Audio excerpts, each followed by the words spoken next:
Alright, Atlantis, so it's the end of a month, and with that, we do have some things to talk about. Firstly, we're going to go over the new summer ticket that you can get right now in the exchange shop as part of the 10th anniversary campaign. And then we're also going to do some epic raids because we now have access to the Awakened Esno epic raids. And we also finally got the new MVP edition. So pretty much the main thing from this campaign, of course, is the exchange shop. This is something that we are covering on a monthly basis. Every 2 weeks, we get a new exchange shop that we are going to talk about. And with that, of course, we do get a new summonable ticket where you can pick any character you want to. This time around, since it is the start of a new month, we do have a new choose a 6-star summon where we can pick between seasonal characters, and then there's also going to be a random premium character that you can get from this summon ticket.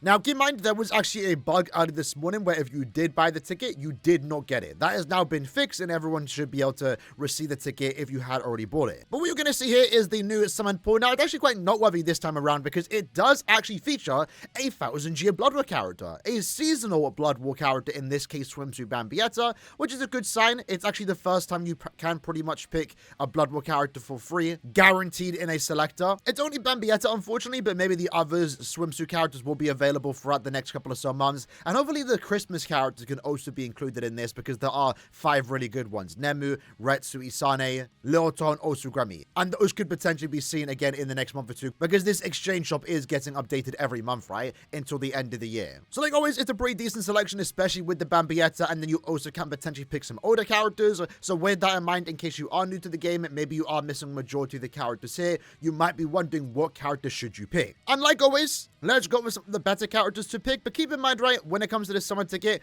just pick any character you want. If you think a particular character looks cool, let's say you're a massive Gin fan and you're missing a Halloween Gin, go pick Gin. There's no harm in that. There's no objectively best character to pick because there are some things to consider. So with that in mind, as I was just saying, right, technically Bambietta is the best character in this selection. Like, she holds the most value. She's actually a really good unit. She's a character you can reliably use compared to the other characters that aren't really that good. And it makes sense. She's a Blood War character that released in the last year. A lot of the other characters here are more so just collector items. Maybe you are going to use them for other reasons. So for example, Linksop farming, these characters do offer additional potions. The more highlighted ones would be the Ririka, Isane, and also Grimjaw, because they do offer more than just 5 Linksop potions, which is what only Orihime does offer. This tier with Momo and also Grimjaw, more specifically Momo, are actually pretty good soul traits. That is when you do resurrect them, so you do get additional 75 orbs. Remember, any new character here is 75 orbs, but if they can resurrect, which, to be fair, is majority of the characters here, you do get an additional 75. So if you didn't care what character you were picking, but picking a character because they can resurrect, I guess Momo would be one of the better ones because she does offer a decent soul trait. Same in a way with Grimjaw. And then every other character here is pretty much just resurrection orbs. Pick anyone you want. They all basically offer the same value. And then the bottom characters, these are more newer characters and technically better characters, but they don't resurrect, so you're only getting 75 orbs. So with that in mind, like I was saying with Bambietta, right, you know, the go-to, and truth be told, I'm probably going to pick Bambietta when I decide to use all these summon tickets at the end of the year. But the thing is, Bambietta is a Blood War character. She is going to be more available. So just because she's better and she is technically more limited as she is a Blood War character, because she's a Blood War character, she is going to be seen in 1000-year Blood War banners as fillers. And we've already seen her a few times throughout the year, and we're probably going to continue seeing her in the next couple of months in any particular Blood War banner. You never know which one, but there's a good chance you're going to be seeing her a lot as a filler within the next year. Let's just say that. So even if it might seem like Bambietta is the clear pick, maybe you want to go ahead and pick an older character. So let's say, for example, the Halloween Orihime.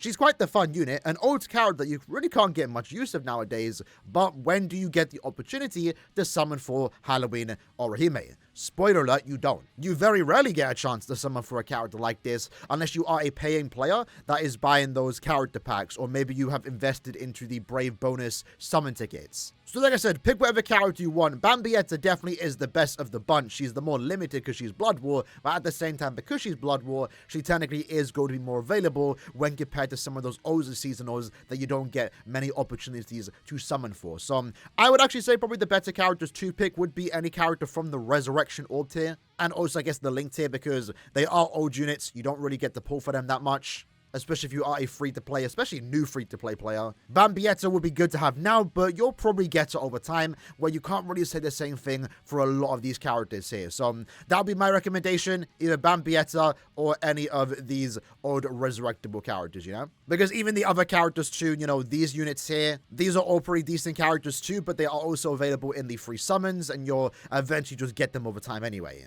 In the comments below though, if you have used your summon ticket, do let me know who you did pick up. Again, for me, I'm most likely going to pick Bambietta, but I'm not in a rush to use it. I'm currently saving all my tickets till the end of the year when we do get access to every single 10th anniversary summon ticket. Now, I guess let's end the video talking about the new Epic Grade update that we did briefly talk about around 2 weeks ago when we did get the update. So with the new Awakened Esno Epic Grade being added to the game, we now have access to the MVP screen. So if you go to your profile, you can now actually see all the MVPs that you have gotten and for what Epic Grade. Right now, of course, we only have access to the Awakened difficulty for Esno. Now, the MVP screen is more so just a cosmetic thing, right? It just shows that you did the most damage in an Epic Grade. You do get the tally added to your profile, but it doesn't really offer any extra rewards in terms of the actual quest itself. But with the addition of this MVP system, we do also now have a bunch of new challenges, achievements to earn MVPs. So there is actually a reason to go ahead and do that, at least on a maybe potential monthly basis, just to stack up on a bunch of medals and also keys to potentially buy and upgrade your Brave bonuses. And there are quite a few, so there is a generic one where you just want to earn an MVP 5 times in any Epic Raid. Then there's specified ones in the very hard difficulty, the ultimate difficulty, and then the ultra difficulty, which is currently available right now. But alongside that, there's also even more specific ones, in this case for Esno Epic Raid, and then the ultra Epic Raid, because there is 2 versions right now in Epic Raids. And this might be a potential monthly basis where every end of month when we get a new Epic Raid, there will be a challenge to earn MVPs in that specific Epic Raid. So a good potential income of extra keys every month. Now, you don't have to rush these because I'm pretty sure they do go on for quite some time. I believe the generic MVP one for any Epic Raid goes up to like 3,000. Don't quote me on that, but it does go up quite a lot. But if anything, the one you maybe want to focus on if you do want to maximize this is the Esnot one, because I'm pretty sure, again, don't quote me on this, but I'm pretty sure it caps at 100. So you have an entire month to basically get 200 MVPs, if you can, on the Awakened Epic Raid for Esno, and then also the Ultra Awakened Epic Raids. Now, with that in mind, when it comes to Epic Raids, we do currently have access to the Ultra Awakened Esno Epic Raid, which I haven't been keeping track of the Ultra difficulties. We don't always get them, but this might be the first time we have an Ultra difficult Awakened Epic Raid, or maybe it's like the second time. Normally, the Ultra difficulty is just for the normal Epic Raids, but maybe I'm remembering it wrong. But what this does also mean, too, if you actually do this particular one, is that you get a lot of medals, by the way. So right now it's technique only day. Let's go ahead and open up a lobby. Let's see if we can even get an MVP. With Yoruichi, it shouldn't be that bad. But look at that. Absolutely blinding our screen. We have almost a full lobby of Yoruichis. I haven't maxed sending one. They're going to be stealing the entire MVP. That is tragic. Because in a way, you technically are like working against each other if you are trying to farm MVPs, right? In honesty, the easy way, if you can, is potentially just to host your own lobby with like a random alt account or a friend to join, so you can easily farm it if you're trying to maximize and just get all the MVPs every single time. But with that, because we have like max bonus right now, we're going to get a lot of medals, which again, I feel like is the first time we have gotten a potential, Ultra Awakened Epic Raids. All the Yoruichi Soboms are going off. That's crazy. I am definitely not getting MVP here. But I do have the SP boost. So let's Sobom. SA2. Free. I'm actually quite curious myself who got MVP there. But with Yoruichi's, especially with the damage output that she does have, she is going to be clearing this quest super fast. Super fast. It's so blinding. It's like Mayuri. I'm you the MVP. Maybe that was a host advantage. So that's also something to keep in mind. If you do want to potentially get MVP more reliably, do host your own lobbies. But if we have a look here, 875 medals is kind of crazy for one run. And again, we can do a 5 times run. So let's do another lobby. This time we're going to do a 5 times run. Now with the MVP edition, we also do have the beginner support. So this Uryu in our lobby is actually a new player. They have the beginner's mark. So everyone now is dealing 50% more damage. So it's making epic raids even easier, which is kind of unfortunate, maybe fortunate. Again, I've always had the opinion that epic raids is more fun when it is more difficult, when you actually have to struggle and learn the pattern. Oh, they actually have an icon at the bottom. That's kind of cool. Let me use my soul bomb. There we go, just so I get the SP boost. The EX is actually really good on Yoruichi. Again, we will be showcasing her tomorrow. Well, what is going on here? Damn. Again, I've not even learned the pan because I just don't need to, right? We just kind of brute force our way. Yo! That's crazy. The damage output has fallen off right now. We've all taken damage. But I'm pretty confident I'll get MVP again. There we go. Now, keep in mind, when you do get MVP on a 5x ticket, it only counts as 1 MVP. So, you do have to technically get 100 individual MVPs when the Esno Epic Raid is active to complete the challenge. And we did get it again, so that's pretty cool. But yeah, shout out to all the new players, because they do actually help out just by having one in your lobby to get that 50% damage bonus. But look at all the medals that we are about to get. 875 times 6. We're looking at around, what, 5,000 medals in just under 1 minute. So, it actually makes Epic Raid farming significantly easier if you did want to max out the shop.